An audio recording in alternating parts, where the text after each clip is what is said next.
Un chrétien a-t-il le droit? Voici la question à laquelle nous allons répondre dans votre café matinal.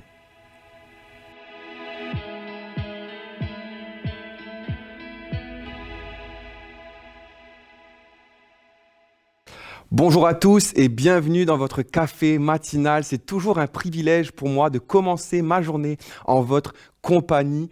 Et ce matin, je ne sais pas où tu en es dans ta foi. Est-ce que tu es à la découverte de Dieu ou est-ce que tu es un jeune chrétien ou encore est-ce que tu es un chrétien affermi depuis plusieurs années? Mais je suis pas mal sûr que tu t'es déjà posé ce genre de questions.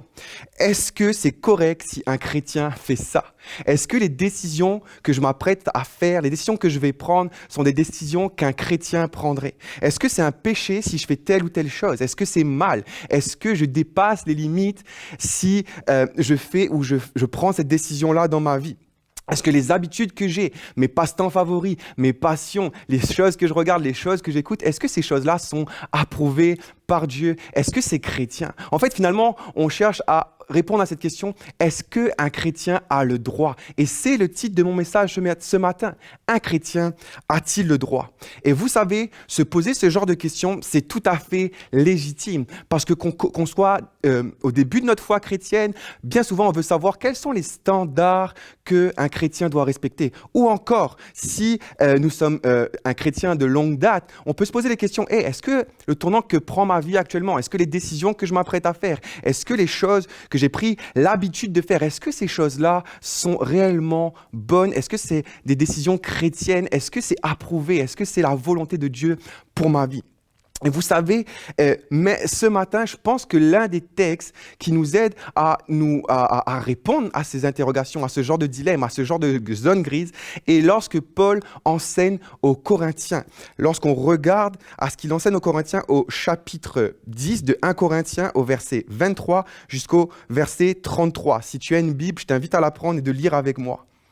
Tout m'est permis, mais tout n'est pas utile. Tout m'est permis, mais tout n'édifie pas. Que personne ne cherche son propre intérêt, mais plutôt celui de l'autre. Un peu plus loin, au verset 31, il dit « Quoi que vous fassiez, faites tout pour la gloire de Dieu, mais que rien dans votre comportement ne soit une occasion de chute, ni pour les Juifs, ni pour les païens, ni pour tous les membres de l'Église de Dieu.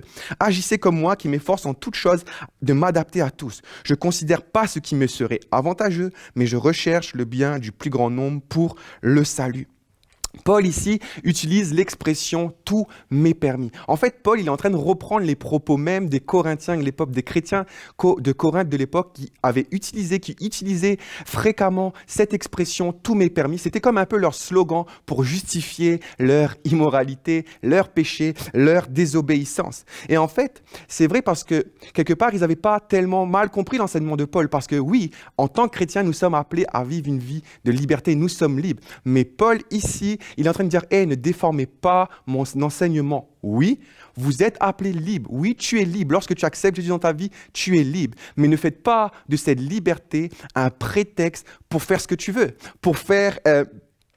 pour justifier tes mauvaises actions ou ton mauvais comportement ou tes immoralités. N'utilise pas la liberté que Dieu te donne pour faire n'importe quoi et pour faire et n'importe comment. Mais ici, Paul, lorsque tu regardes à son enseignement, 3 questions ressortent. Ces 3 questions qui ressortent de cet enseignement, ce sont des questions qui nous permettent justement de comprendre la liberté que nous avons en Christ, de naviguer dans notre vie chrétienne et que lorsque nous nous retrouvons face à des choses et qu'on se pose la question, est-ce que j'ai le droit de le faire? Est-ce que c'est permis pour moi de le faire? Paul dit, pose-toi plutôt ces 3 questions pour justement faire ce que tu dois faire. La première question qu'il te demande de faire, c'est est-ce que c'est bénéfique pour toi? Deuxième question, c'est est-ce que c'est à la gloire de Dieu? Et troisième question, c'est est-ce que c'est bénéfique pour les autres? Est-ce que c'est bénéfique pour moi? Est-ce que c'est pour la gloire de Dieu?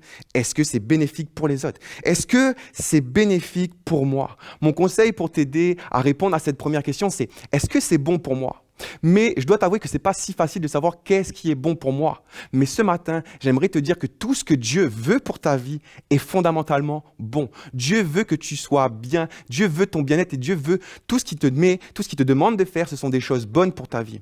Et lorsque tu regardes à ce que t'enseignent les Écritures, tu découvres très vite que l'une des choses que Dieu voulait par-dessus tout pour chaque être humain de la société, pour nous tous, c'est que nous soyons en relation avec lui, que nous soyons en relation réconciliée avec lui pour toujours. Si Jésus est mort sur la croix, c'est pour pour que nous soyons sauvés, réconciliés avec avec Dieu pour l'éternité et pour que nous ayons une relation avec Dieu pour toujours, pour que plus rien ne nous sépare de Dieu.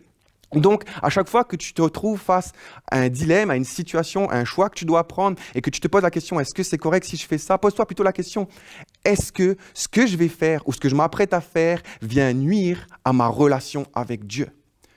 Je ne sais pas, peut-être que tu as un passe-temps favori, une passion dans ta vie. Bonne nouvelle, ce n'est pas une mauvaise chose. Dieu ne condamne pas ça. Mais pose-toi la question, est-ce que cette passion que j'ai, ce passe-temps que j'ai dans ma vie, est-ce qu'elle prend la place de Dieu? Est-ce qu'elle vient nuire à la relation que j'ai avec Dieu?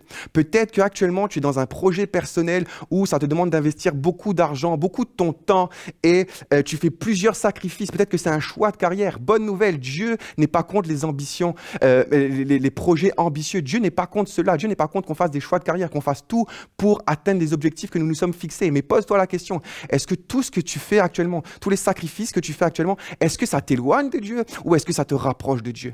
Est-ce que ça nuit à ta relation avec Dieu? Est-ce que ça t'éloigne de l'Église? Est-ce que ça vient prendre tout le temps qu'avant tu consacrais à Dieu? Est-ce que ça prend la place de Dieu dans ta vie? Les amitiés que tu as, c'est pas une mauvaise chose d'avoir des amis, mais est-ce que ton cercle d'amis actuel te pousse à te rapprocher de Dieu ou à t'éloigner de Dieu? Ton temps que tu passes sur les réseaux sociaux, là encore, c'est pas une mauvaise chose d'aller sur les réseaux sociaux, mais est-ce que la consommation, ce que tu consommes sur les réseaux sociaux, est-ce que ça te pousse à t'approcher de Dieu ou au contraire, ça te pousse à t'éloigner de Dieu?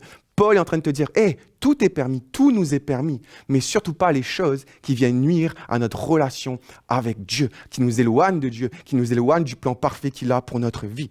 Donc, première question, est-ce que c'est bénéfique pour moi? Deuxième question, est-ce que c'est à la gloire de Dieu? Et là encore, c'est pas si évident de répondre à cette question. Est-ce que c'est à la gloire de Dieu? Comment on sait que ce que je suis en train de faire présentement, c'est à la gloire de Dieu? Mais laisse-moi te donner une astuce. Peut-être que ça va te faire sourire, mais lorsque tu te retrouves face à un dilemme, à une situation où que tu es en train de faire quelque chose et que tu te poses, est-ce que c'est réellement, ce que je fais actuellement, c'est réellement à la gloire de Dieu?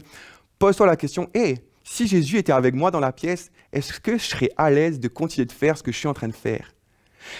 Lorsque tu regardes des séries Netflix, il n'y a rien de mal en cela, mais est-ce que si Jésus était assis à côté de toi, dans le sofa, tu serais toujours à l'aise de regarder les séries que tu regardes ou les épisodes ou certains épisodes que tu regardes?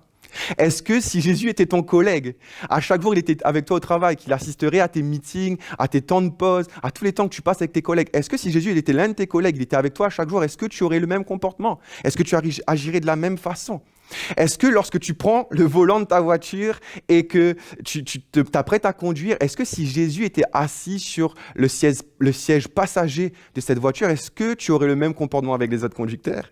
Est-ce que tu aurais le même style de conduite? En fait, Paul dit, tout ce que vous faites, faites-le pour la gloire de Dieu. Et cela, j'ai envie de vous dire que ça prend tout, ça comprend toutes les choses de ta vie. Et si tu veux savoir si les choses que tu fais présentement glorifient Dieu, je te donne ma petite astuce.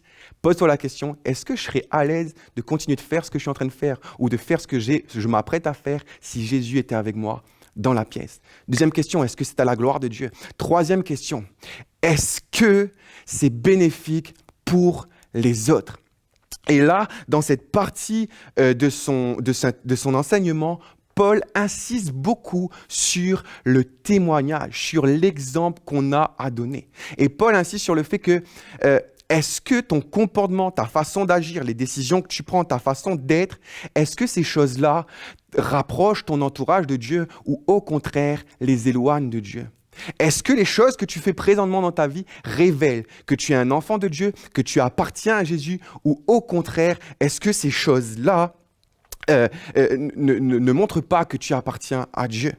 Vous savez, notre comportement, notre témoignage est capital et c'est quelque chose sur lequel Paul insiste beaucoup. Souvent, on entend dire que tu es la première Bible que les gens lisent.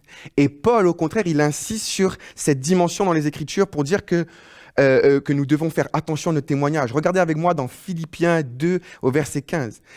Paul est en train de dire que nous sommes appelés à être des enfants de Dieu irréprochables au milieu d'une génération corrompue et perverse, parmi laquelle vous brillez comme des lumières dans le monde. Nous avons une responsabilité. Paul dit, tu as une responsabilité à tenir. Peut-être que ce que tu fais actuellement, c'est complètement différent. C'est différent de tout ce que les autres personnes autour de toi font. Mais oui, mais fais-le parce que ton comportement doit pousser les gens à suivre Jésus et ne pas pousser les gens à s'éloigner de Dieu. Nous avons un témoignage à tenir. Donc là encore, nous avons cette chose-là à prendre en considération. Si tu veux savoir si les choses que tu fais sont bonnes, si les décisions que tu prends sont bonnes, pose-toi la question, est-ce que ces choses-là témoignent que je suis un enfant de Dieu, que j'appartiens à Christ? Donc voici la réponse que Paul fait. Si nous voulons savoir si nous avons le droit de faire quelque chose, si nous sommes permis de faire quelque chose, Paul nous pose la question, est-ce que c'est bénéfique pour moi? Est-ce que c'est à la gloire de Dieu? Est-ce que c'est bénéfique pour les autres? Mais j'aimerais finir par ce que Paul dit dans son enseignement. Allez avec moi dans votre Bible à 1 Corinthiens 11, verset 1. « Suivez donc mon exemple comme moi, de mon côté, je suis celui de Christ. » Paul est en train de dire, « Hey, tu vois, tout ce que je viens de vous enseigner là, je serais incapable de le faire et de le mettre en pratique dans ma vie si j'étais livré à moi-même. J'ai besoin de Jésus pour faire cela. » Paul nous dit que la meilleure décision que nous devons prendre, que nous devons faire lorsque nous faisons face à des choses, c'est que nous devons prendre exemple sur Jésus. Lorsque tu regardes la vie de Jésus sur terre, tout ce qu'il a fait, c'était des bonnes choses, des bonnes décisions. Toutes les décisions qu'il a fait, toutes les actions qu'il a fait, ce sont des actions qui ne nuisaient pas à sa relation avec Dieu, ce sont des actions qui étaient à la gloire de Dieu et qui rendaient témoignage que Dieu était présent dans sa vie, qu'il était le Fils de Dieu et qui poussait et qui était pour le bénéfice des autres. Si tu veux mettre en place tout cet enseignement que Paul nous laisse dans ce livre, dans cet enseignement de 1 Corinthiens, il faut que tu laisses Jésus agir dans ta vie. Et la bonne nouvelle que j'ai à t'annoncer ce matin, c'est que non seulement Jésus te donne l'exemple, il est l'exemple à suivre, mais il te donne la capacité de suivre cet exemple, de suivre son exemple. Alors laisse plus de place à Dieu et à Jésus dans ta vie. Prends Jésus comme exemple, laisse-lui prendre plus de place, laisse-le davantage être le centre de ta vie. Fais de lui ton exemple suprême parce que Jésus va t'aider, va te guider, va te consoler, va te conduire et va te transformer. Alors fais ce choix aujourd'hui, prends pour exemple Jésus. J'espère que ce partage a été bénissant pour vous et je vous souhaite à tous de passer une excellente journée.